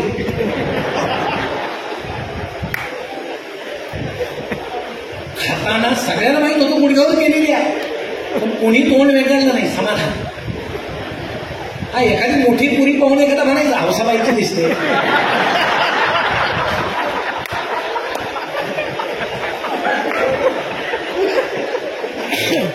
माझा आता आई सुद्धा पूर्वी ते ताट आणि तांबे घेऊन यायची. मग त्या ताटामध्ये लापशी घ्यायची, तांब्यात सार घ्यायची, घरी जायची. संध्याकाळी पुन्हा सगळं कुटुंब लापशी खायचं. मग दुसऱ्या दिवशी आई ती उरलेली सगळी लापशी अंगात वाळू घालायची आणि चिमण्या जमा व्हायच्या. त्या चिमण्या जेवढ्या जमा व्हायच्या त्याच्याहून समजायचं ही लापशी श्रीमंत घरची आहे तर गरीबा घरची आहे. चिमण्या जर जास्त जमा झाल्या याचा अर्थ त्या लापशीत खोबऱ्याचे तुकडे आहेत, शेंगदाणे आहेत. चिमण्या जास्त जमा झाल्या, श्रीमंत घरचं लग्न होतं. कमी चिमण्या आल्या, कमी खोबरा आहे, कमी शेंगदाणे आहे. चिमण्याच नाही आल्या, गरीबा घरचं लग्न. ती लापशी पुन्हा संध्याकाळी गरम पाण्यात उकळायची, पुन्हा शिजवायची, पुन्हा खायची. कधी कुणाला पोटाचा त्रास झाला नाही. सोनोग्राफी तर नव्हतीच त्या काळात. मस्त होते. पण एवढा बदल का झाला असेल? याचं कारण आम्ही ते लाड करत गेलो. म्हणून मला नेहमी वाटतं की आम्ही पुन्हा आता जुन्या काळात झालेलो. पुन्हा फोटोग्राफी असेल, पूर्वीची गंमत आहे.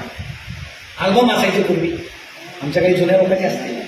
म्हणजे मला तर कौतुक वाटतं, जो लग्नाचा अल्बम जपून ठेवतो वर्षानुवर्ष, त्या माणसाचं कौतुक केलं पाहिजे. इतक्या दुःखी दिवसाचा अल्बम सुद्धा किती वर्ष जपून ठेवतात. पण त्या अल्बमचा उपयोग काय व्हायचा? घरात कोणी पाहुणा आलं की चहा बसतात त्याला द्यायचं, बघ बाबा त्यावेळेस चालायचं, नाही लागत चालायचं. त्यावेळेस बरे होते, आता कसे झाले बरोबर. ते पु ल देशपांडेंची फार गंमत सांगतात. ते असे दोन पती पत्नी दोन्ही बाजूला बसले. मग ते अल्बम चालताना ती पत्नी सांगते की इथं नाही का आम्ही घोड्यावर बसून गेलो होतो तिकडे, त्या पॉईंटवर गेलो होतो महाबळेश्वर, तो पॉईंट आहे. मग नवरदेव म्हणतो आता तो पॉईंट नाही, हा ते नाही का तू घोड्यावर बसली आणि घोडं खाली बसलं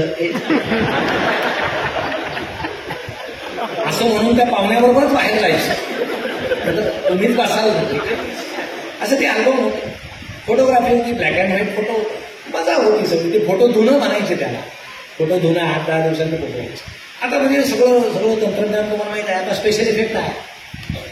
आता ते व्हिडिओ वगैरे सगळं नाही का छान असं 2-3 दिवसांनी ती व्हिडिओ कॅसेट लावतात. नवरी आली का घरी, मग ते सगळं कुटुंब बसतं आणि व्हिडिओ लावतात. मग स्पेशल इफेक्ट नवरीला असं चिमणीचे पंख लावले होते, चिव चिव चिव अशी पुढे नवरदेव असा कबुतरासारखा, त्याचं तोंडही कबुतरासारखंच असतं. मग ते दोघांची आभाळात भेटली, वा प्रपंच सुखी. मला वाटतं याची सुधारणा केली पाहिजे. पुरीचा बापही दाखवला पाहिजे. असा जटायूसारखा पंख टाकलो ना, जीभ वाचलेली, पुढचा हप्ता कधी बँकेचा, हौस, प्रतिष्ठेची हौस, कर्ज काढून हौस, हे सगळं असायचं. आणि आता काळ इतका बदललाय. पण एक गंमत, आम्हाला नवं धरायचं पण जुनं सुटत नाही. जुने परंपरा तर पाळल्या पाहिजे, नवं तर धरायचं. यात गंमत फार होती. आता अंतरपाठ धरतात. का धरतात अंतरपाठ? मी आमच्या आजोबांना विचारलं, ते लग्नात अंतरपाठ का धरतात? त्यांनी सांगितलं कसं होतं, जुन्या काळी फोटो नव्हते आणि इतकं म्हणजे वचक होता की वडील घरी येऊन मुलाला सांगायचे, त्या अमुक गावातल्या मुलीशी तुझं लग्न जमलं, मुलगी काळी गोरी कशी पाहिलेली नाही, हो म्हणायचं. मुलीला जाऊन सांगायचे की अमुक गावातल्या मुलाशी तुझं लग्न जमलं, ते बिचारीनं पाहिलेलं नसायचं. आणि मग ते लग्नाला एकत्र यायचे, ते मुंडावळ्या बांधायचे, कुणी एकमेकाला दिसणार नाही याची काळजी खूप घेतली जायची. पूर्वी फक्त हळदच लावायचे, कारण मेकअपचं साहित्य नव्हतं. त्या हळदीने जरा बरे गोरे दिसायचे.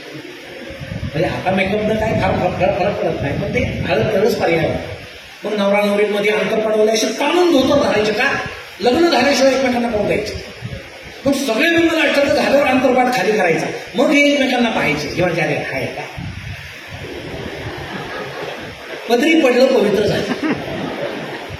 म्हणजे अजूनही काही जुने लोक तुम्हाला भेटतील, लग्नानंतर आम्ही एकमेकाचे चेहरे पाहिले असं म्हणणार आहे.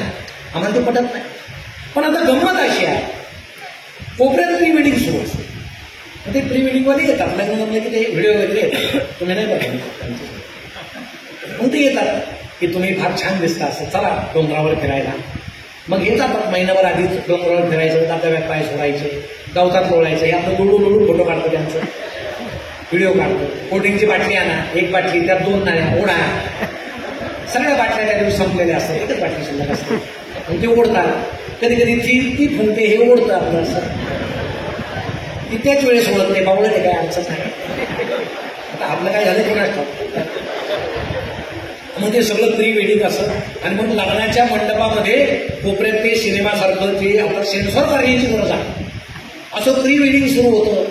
एकमेकाच्या गळ्यात हात घालतायत, धबधब्यात पाय सोडून बसतायत आणि इकडं अंतरपाठवाले ताणून धोतर घालतायत. कशा घालताय? अरे महिना झाला बोलत घेताय, काहीतरी एक करा ना. अंतरपाठ झाल्यानंतर ते बंद करा. पण आम्हाला दोन्ही पाहिजे. म्हणून आमच्या ताईंना विनंती आहे की प्री वेडिंग हा आपल्या संस्कृतीत बसणारा प्रकार नाही, ते करू नका करू. आमच्या जुन्या लोकांना दिसत नाही, नाही ते पळून गेले असते ते बघून. किती वाईट. माणसं का प्रदर्शन करतात समजत नाही. लग्नाचे फ्लेक्स सुद्धा तुम्ही पहा, गावात शिरल्याबरोबर हे असे. तुम्ही कशाला प्रदर्शन दाखवता? दाखवू नका. तुमचं प्रेम आहे तुमच्याजवळ ठेवा. लग्न ही पवित्र संस्था आहे, तिचं विडंबन आम्ही केलेलं आहे. आणि हे विडंबन करणं हे आमच्या दुःखाचं कारण झालेलं आहे.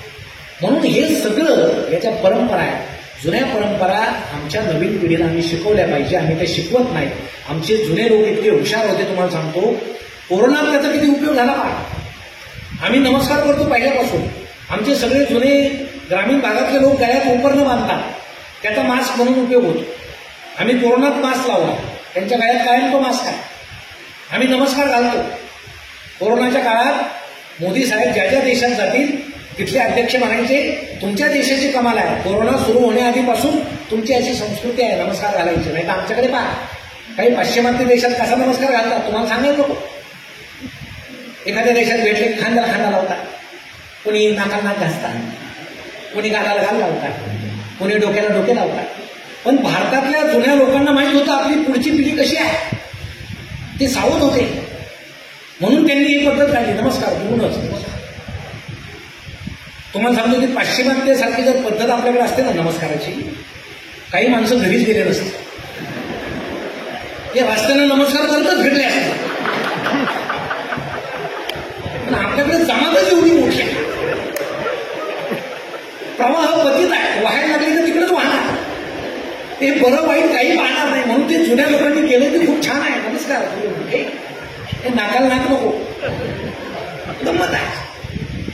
म्हणून मला पुन्हा पुन्हा वाटतं आम्ही अस्वस्थ होण्याचं, दुःखी होण्याचे हे जे कारण आहे, पृथ्वी जशी गोल आहे तसे आम्ही पुन्हा जुन्या काळाकडे निघालेलो आहोत. कारण जुना काळ हा सकस होता.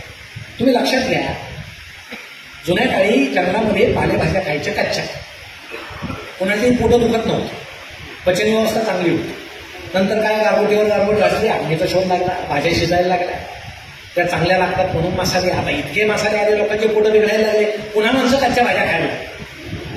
ते कुठले कुठले कोर्सला नावं द्यायला लागले, SSA वगैरे वगैरे, पुन्हा कच्च्या भाज्या खायला लागले. पुन्हा जुन्या काळात आम्ही गेलो.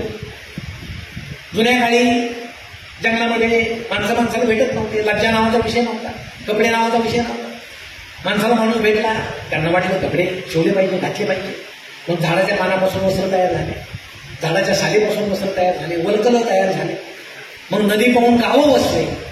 माणसाला जाणीव झाली आपल्याला पूर्ण कपडे पाहिजेत आणि आपली पिढीपर्यंत पूर्ण कपडे आता आपण घालायला. पण तुम्ही जर विचार केला आता पुन्हा आम्ही जुन्या काळाकडे निघालो. पॅन्ट 1000ला आहे, फाटलेली 2000ला. ती फाडून शिवतात की शिवून फाडतात कळायला मार्ग नाही. पण काय काल परवा मी पुण्यात एका गॅलरीला गेलो कॉलेजच्या, समोरून तरुण तरुणींचं टोळकं येताना दिसलं. अक्षरशः बॉम्ब स्फोटात उद्ध्वस्त झाल्यासारखं दिसत होतं. कोणाचं इथं फाटलंय, कोणाचं इथं फाटलं, कोणाच्या पॅन्टीत गोळ्या शिरल्या. आणि आई सुद्धा सांगते, तू माझा मुलगा नाही का जास्त पॅन्ट फाटलेला, तो माझा आहे. नवीनच कौतुक आहे. अहो जुन्या काळी आई कपडे फाटले तर शाळेत जाऊन देत नव्हती, रोखू करायची बारीक सोडून की बाळ कपडे फाटले विजार फाटले तसं जाऊ नको, मुली तशी जाऊ नको, आपल्या घराची प्रतिष्ठा जाईल. कारण कपडे फाटले की प्रतिष्ठा जायची. आता हे नवीन जे सुरू झालंय, आम्ही ज्या दिशेनं निघालेलो आहोत हे आमच्या अस्वस्थतेचं कारण आहे. म्हणून या सगळ्या बारीक सारीक गोष्टी आहेत या आम्ही लक्षात घेतल्या पाहिजे. म्हणून इथं काही तरुण मुलं मुली असतील त्यांचं तर आनंदी राहण्याचं वय आहे. आमच्या गृहिणी आहेत. कुटुंब हा आमच्या आनंदाचा खूप मोठा ठेवा आहे. फक्त आनंद आम्हाला शोधता आला पाहिजे. जग तसंच आहे. तुम्ही ढगाकडे पहा, तुमच्या मनात जे आकार आहेत ते ढगात दिसतील. म्हणजे लहान मुलाला पर्या दिसतील, लहान मुलीला त्यात बाहुली दिसेल, कॅडबरी दिसेल नाही. आमच्या स्त्रीला त्यात एखादा नवीन प्रकारचा आलेला दागिना दिसेल डिझाईनचा. मनात असतं ते ढगात दिसतं. पुरुषाला काय दिसेल ते सांगत नाही, त्याला फार वेळ लागेल, पण ते दिसतं. म्हणून जग तसंच आहे. आणि म्हणून आपण एक गोष्ट अशी मनाशी ठेवली पाहिजे, गुलाबाला काटे असतात असं म्हणूच नका, काट्याला गुलाब असतात. आणि जसं काट्याला गुलाब असतात असं आपण म्हणू, तसं या दुःखी जीवनात सुद्धा सुख असतं हे आपल्याला पटेल. आमचे जुने लोक आपण आनंद वाटायला शिकला पाहिजे. आम्ही आनंद फारसा वाटत नाही, आम्ही दुःख वाटतो. समजा आपलं स्टेन टाकले, आपल्याला 2 स्टेन टाकले, काय करतो आपण घरामध्ये बसतो. अरे तो हा आला नाही का भेटायला, त्याला समजलं नाही का. आपली अपेक्षा असते सगळे भेटायला. मग सगळे भेटायला आले की आपलं सुरू होतं, ते मागच्या आठवड्यात काय झालं, मी पहाटे उठलो असा घाम आला. अहो ऐकणाराला घाम येतो. आणि मग असं झालं 2 स्टेन टाकल्या. पुढच्याला कशाला सांगतो, त्याची बायपास झाली काय, तुझ्यापेक्षा किती मोठं दुःख आहे का, तुझ्या स्टेनचं काय घेऊन बसला. पण आम्हाला दुःख देखणं करायची सवय आहे आणि आनंद आम्ही वाटत नाही. म्हणून देवाला जशी आम्ही सुगंधित फुलं वाहतो तसा आपण जर आनंद वाटला, देवाला फुलं वाहिल्यानंतर आपल्या हाताला सुद्धा सुगंधित वास येतो, तसा आपण आनंद वाटल्यानंतर आपल्याला सुद्धा आनंद मिळेल. एवढी वृत्ती आपण लक्षात ठेवू. आनंद छोटा असो नाही तो मोठा असो आपण वाटला पाहिजे. आपली वृत्ती तशी नाही. दुसऱ्याच्या दुःखात कधी सुख शोधू नका, ते टिकणारं नसतं. एका माणसाला लॉटरी लागली 2 लाखाची. शेजाऱ्यानं फटाके वाजवले. अहो म्हटलं शेजारी असावा असा, लॉटरी याला लागली, फटाके याला वाजवले. त्याला विचारलं शेजारी तुझ्यासारखा असावा, 2 लाखाची लॉटरी याला लागली, शेजारी तू आहे, तू फटाके वाजवले. तो म्हटलं तसं काही नाही, याला तिकीटच सापडत नाही म्हणून मी फटाके वाजवले. कशी आपली माझ्या दुकानात गर्दी आहे याचा आनंद माना, पण पुढच्याच्या दुकानात गिरायकच नाही यात आनंद मानू नका. कधीच आनंद मानू नका. काही पटकन उलट होऊ शकतं. महिनाभरात त्याच्याकडे गर्दी असेल, तुमच्याकडे काहीच नसेल. ही नियती आहे. म्हणून दुसऱ्याच्या दुःखात कधीच आपण सुख मानू नये. आपल्याला जेवढा आनंद मिळतो तो आपण जितका जास्त वाटू तितका जास्त आनंद आपल्याला मिळू शकतो. पण आमच्या वडिलांच्या आईच्या वयाचे काही माणसं म्हणतात की आता या वयात काय आनंद आहे. जसं वय होत जाईल तसं माणसाला वाटतं माझ्याकडे दुर्लक्ष होत आहे, घरातलं दुर्लक्ष होतं, मला उपेक्षित ठेवून जात आहे, मला विचारलं जात नाही. पण एक लक्षात ठेवा, आयुष्यभर आपण हिरो होतो म्हणजे कर्ते होतो. आता आपली प्रेक्षक होण्याची वेळ आलेली आहे. आपला मुलगा हिरो होणार आहे, आपण प्रेक्षक होणार आहोत. पण आपण जर शेवटपर्यंत हिरोच राहण्याचा प्रयत्न केला तर आपल्याबद्दल दुःखच पडेल. म्हणून फार या भानगडीत पडू नका. तुम्हाला सांगतो, जसं वय होत जाईल जगण्याची पद्धत आहे. आणि माझं तर स्पष्ट मत आहे, जसं वय होत जाईल निसर्ग आपली सोय करत असतो. आपल्याला कमी ऐकायला यायला लागतं, निसर्गाने केलेली सोय आहे. कारण आपल्याविषयी फारसं कोणी चांगलं बोलले त्याचा भरोसा नसतो, तरी आम्ही कानात ते यंत्र घालतो परत परत. मग सून फार तर बोलते, अरे बोलली ना, त्याच्यापेक्षा नकोच घालू ना. सून काही बोलू दे, नुसतं हसायचं. तिला नंतर लाज वाटेल, ऐकूच येत नाही कशाला. जसं वय होत जातं कमी दिसायला लागतं, कारण आपल्याला पाहण्याजोगं जगात फारसं काही राहिलेलं नसतं. पण आपण पुन्हा पुन्हा काय ढापण्याचे चष्मे लावतो आणि जगात जे चाललंय ते पाहतो. मला वाटतं निसर्गाच्या पद्धतीनं आपलं वय होत जाईल. जसं जर आपण वागू तर आपल्याला आनंद मिळेल. खेड्यामध्ये 2 वृद्ध माणसं बसलेले असतात. एक जण पारावर बसलेले होते. एक जण दुसऱ्याला असं म्हटला, काय जग आहे, बिघडले सगळ्यांनी, काय माझी सून मला चहा देताना डोक्यावर पदरच घेत नाही. दुसरा म्हटला, मला माझी सून चहा देत नाही. तुला पदराचं काही पडले, कुठचूक घे ना बाबा. शेवटी वृद्धत्वाच्या जगण्याची ही पद्धत आहे. तुम्ही कधी काही घेतलेलं ब्लॅक अँड व्हाईट टीव्ही आहे, मुलांना विकला, तुम्हाला नाही विचार, काही बोलू नका, दुःख बाळगू नका. आपल्याला वाईट वाटतं पण बोलू नका. तो भला मोठा रंगीत टीव्ही आणतो, कोणाच्या सांगण्यामुळे आणतो माहिती आहे आपल्याला, आणतो लावल्या समोर. मुलाला आणि सुनेला एक सांगा की तुम्हाला माझ्या म्हातारपणाची किती काळजी आहे. मला कमी दिसतं म्हणून तुम्ही छोटा टीव्ही विकून मोठा टीव्ही आणला, आनंद आहे. तुम्हाला सांगतो त्या मुलाला मनात लाज वाटेल की आपण बापाला एका शब्दानं विचारायला पाहिजे. ही पद्धत आहे, जगण्याची पद्धत आहे. तुम्ही पहाटे पहा, सूर्योदयाला पहा, अशी लाली असते आभाळाला. आमचा जन्म होताना सुद्धा सगळा आनंद असतो, अशी लाली असते, आम्हाला जगायचं. पण सूर्य मावळताना सुद्धा लाली असते. याचा अर्थ आमचं वृद्धत्व सुद्धा जन्म घेण्या इतकं सुंदर असतं. म्हणून बुडत्या सूर्याकडे पहा, तो सूर्य जरी बुडतोय तरी तो बुडता बुडता सगळा आभाळ रंगीत करून जातोय. मी माझं जगणं, माझं जीवन सुद्धा असंच इतरांसाठी रंगीत करून चाललोय.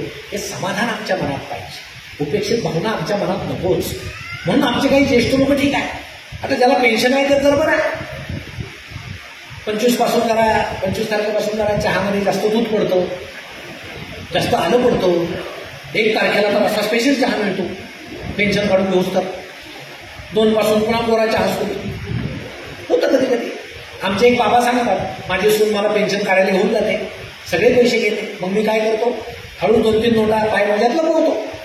ते तिला समजल्यापासून आता ती रोज सांगते, बाबा पाय मोज्याचा वास येत असेल, धुवायला त्या धुवायला. आपल्याकडे कोणी काही ठेवणार नाही. जसे आपण आलो तसेच आपण जाणार आहोत. पण एक मात्र खरं आहे, मानवी जीवन जगता जगता मी आनंदित राहायला जर शिकलो तर माझ्या आजूबाजूचे सुद्धा आनंदित राहतील. आणि आनंद हा ज्याच्या त्याच्या प्रकृतीवर आहे. आपण किती नाते जपलो तेवढे नाते तुमच्यावर प्रेम करतील. तुम्ही किती दुसऱ्यांना मदत केली तेवढे लोक तुम्हाला मदत करतील. आणि या वृद्धत्वाच्या काळामध्ये खूप चांगले पुस्तकं आपल्या वाट्याला आहेत, खूप चांगल्या गोष्टी पाहण्यासारख्या आपल्या वाट्याला आहेत. अजिबात लुडबुड करायची गरज नाही. त्यांना त्यांचा संसार करू द्या, त्यांना त्यांचा प्रपंच करू द्या. झाला तेवढा प्रपंच पुरा आहे असं मानून कुठंतरी डोळे मिटून आपण परमार्थाला लागलो तर नक्की आपण आनंद घेऊ. नाही तर आता दिंड्या तुम्ही काय काय, मी नावं ठेवत नाही, पण दिंड्यांची संख्या किती होती यावेळेस. सगळ्यांना काय विठ्ठलाविषयी प्रेम दाटून आलं होतं एवढं असं विषय. घरात उपेक्षा, घरात नकोशे झालेले माणसं विठ्ठलाच्या पायाकडे निघाले. आणि ही आमची दुभंगलेली कुटुंब व्यवस्था आहे. आणि ही जर नीट करायची असेल, आमचे ओळखीचे बाबा सांगतात, मला वाचता येत नाही तरी मी 2 पेपर लावलेले आहे. मी ते वाचत सुद्धा नाही. का लावले? पेपरवाला दरवाजा वाजवतो आणि त्या पेपरवाल्याला मी रोज सांगतो की बाबा तू पेपर टाकत जा, निदान मी जिवंत आहे हे तुला कळेल. ही सध्याची कुटुंब व्यवस्था आहे. आणि या कुटुंब व्यवस्थेला सामोरं जर जायचं असेल तर काळाप्रमाणे आपण बदलणं गरजेचं आहे. आनंदाच्या व्याख्या बदलणं गरजेचं आहे. आजूबाजूचा छोटासा का होईना आनंद जो आजीला आपल्या नातवात दिसतो, नातवाला आपल्या आजीत दिसतो, सासूला आपल्या सुनेत दिसतो, सुनेला आपल्या सासूत दिसतो, जर मायलेक म्हणून त्यांच्याकडे एकमेकांकडे पाहिलं तर. आणि या सगळ्या आनंदाचे कण हे मधमाशीसारखे जर गोळा केले तर मला वाटतं आपण आनंदी होऊ. आणि आपण आनंदी होता होता इतरांनाही आनंदी करू. मला वाटतं मायबोली हा जो समूह आहे, हे जे आपण एवढे कार्यक्रम ठेवत आहे, हा सुद्धा याचाच एक भाग आहे की आनंद घ्या, आनंद मिळेल. आपले दुःख एकमेकांना सांगा ते हलके होतील, पण ते देखणे करू नका. नेहमी दुःखच सांगू नका. नेहमी दुःख सांगणारा माणूस पुढून आलं तर काय होईल, आलं बघ किरकिर असं म्हणतात. त्यापेक्षा सरळ आनंद आहे. माझा आनंद तुला सांगतो बाबा, दुःख माझं माझ्याजवळ आहे, ते सगळ्यांनाच आहे. ही वृत्ती जर आपण ठेवली तर मला वाटतं हे जग सुंदर आहे. आणि त्या सुंदर जगाकडे पाहण्याची सकारात्मक दृष्टी, सकारात्मक म्हणजे काय एकच सांगून जातो उदाहरण, आमचे हे फार उशिरानं ऑफिसहून घरी आले आणि बायको काय म्हटली, किती उशीर केला तो, मगापासून म्हणण्या होतोय माकड पाहायचं माकड पाहायचं. आता जे सकारात्मक दृष्टी आहे ते काय म्हणतील, तुझा ओरबांडे जावर आपण माकड पाहू सोपा. पण जो नकारात्मक दृष्टीचा आहे तो काय म्हणेल, कोणासमोर मला माकड म्हणते, आता ते म्हणेल मानायची काय गरज आहे, असे होतं. म्हणून दृष्टी आपली सकारात्मक ठेवा, हे जग सकारात्मक दिसेल. त्या पद्धतीनं मायबोलीचे सगळे सदस्य जगतायत याची मला खात्री आहे. पुढील आपल्या आयुष्यासाठी मी मनपूर्वक शुभेच्छा देऊन या ठिकाणी थांबतो. सरांनी वैभव गोटीचे आभार मानलेत मनापासून, खूप सुंदर स्केच केलं म्हणून. दुसरी गोष्ट म्हणजे की अतिशय विलक्षण अनुभव आलेला आहे आपल्याला आजचा, वेगळा आनंदाचा आणि हास्याचा. तर मला वाटतं की मी बहुतेक आधी बोलताना चूक केली असावी की मी हास्याचा वर्षाव म्हणलं होतं फक्त, पण हा केवळ वर्ष नसून हा धबधबा होता हास्याचा. परंतु हा धबधबा खाली आल्यानंतर पुढं जाऊन जो संत जलाशय तयार होतो, तसे आपण त्या हास्यापासून शेवटी जीवनातल्या काही कटू गोष्टीपर्यंत आपण आलेलो आहे. काही गोष्टी त्या त्या वयाप्रमाणे आपण कसं वागायला पाहिजे किंवा काहीतरी सहजतेने सांगितलेलं आहे जे आपण ऐकत नाही पर्यंत, तो ऐकत नाही त्याला का, म्हणजे विशेषतः तरुणाने वृद्ध की वृद्धांचं असतं त्याला काय कळतं, मुलाला काय कळतंय, मुलाचं मुलं असतं त्याला काय कळतं, म्हातारे दोघांचा एकमेकांचा उपयोग असतो. सर नगरला शिक्षण विस्तार अधिकारी आहेत, तर मला वाटतं त्यांना पद अतिशय योग्य पद तुम्हाला मिळालेलं आहे की शिक्षण विस्तार अधिकारी. अशा करता पुढचा ऐका, अशा करता की त्यांनी बाल शिशूपासून ते वृद्धापर्यंत, श्रीमंतापासून ते गरिबापर्यंत, विद्यार्थ्यापासून शिक्षकापर्यंत, गिरायकापासून व्यापाऱ्यापर्यंत हा जो ज्ञानाचा किंवा हास्याचा आजचा विस्तार केला, हे पाहून त्यांना मला सलाम करायचं वाटतं की खूपच छान शिक्षणाचा विस्तार केलेला आहे. मला वाटतं अजून सर जर बोलले असते अर्धा पाऊण तास तरी आपल्याला की हल्लं नसतं. थोडंसं कार्यक्रम सुरू करण्यामध्ये जेव्हा आम्ही हॉल करण्याकरता आम्ही सगळे आलो होतो, सगळे डायरेक्टर्स, मी, जितू, निलेश, काळींचे श्रीमाळ, व्यंकटेश, आम्ही सगळे आलो होतो. तर असा आमच्या मनात प्रश्न उद्भवला होता तेव्हा दोनच साईडचे एंट्रन्स आहेत, समोर एंट्रन्स बंद करणार होतो आम्ही परत. समजा कुणाला मध्ये उठून जायचं असेल तर ती व्यक्ती समोर उठून जाईल आणि वक्त्याला डिस्टर्बन्स होईल असं वाटलं होतं. परंतु मला सांगायला आनंदी होतो आणि तो सगळ्यांचे आभारही मानतो, अभिनंदन करतो की कोणीही जागेवर उठलं नाही. ही त्या वक्त्याची ताकद आणि मायबोलीची विजूबाईची पडलेली आहे.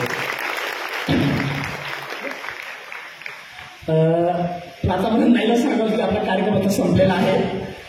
त्यानंतर जेवणाचा कार्यक्रम आहे. सर्वांनी लग्नाच्या सांगितल्याप्रमाणे सर्वांनी जेवून जायचं आहे, पण तसं जायचं नाही. आणि सरांनी सूचना केल्याप्रमाणे प्रथम आपण उलट करू. प्रथम महिला बाहेर पडतील, त्यांच्याकडचा स्टॉल वेगळा आहे आणि पुरुषांचा स्टॉल वेगळा आहे. आणि लग्नाप्रमाणे ज्यांनी कुणी आहेर आणले असतील ते माझ्याकडे जमा करावे. धन्यवाद.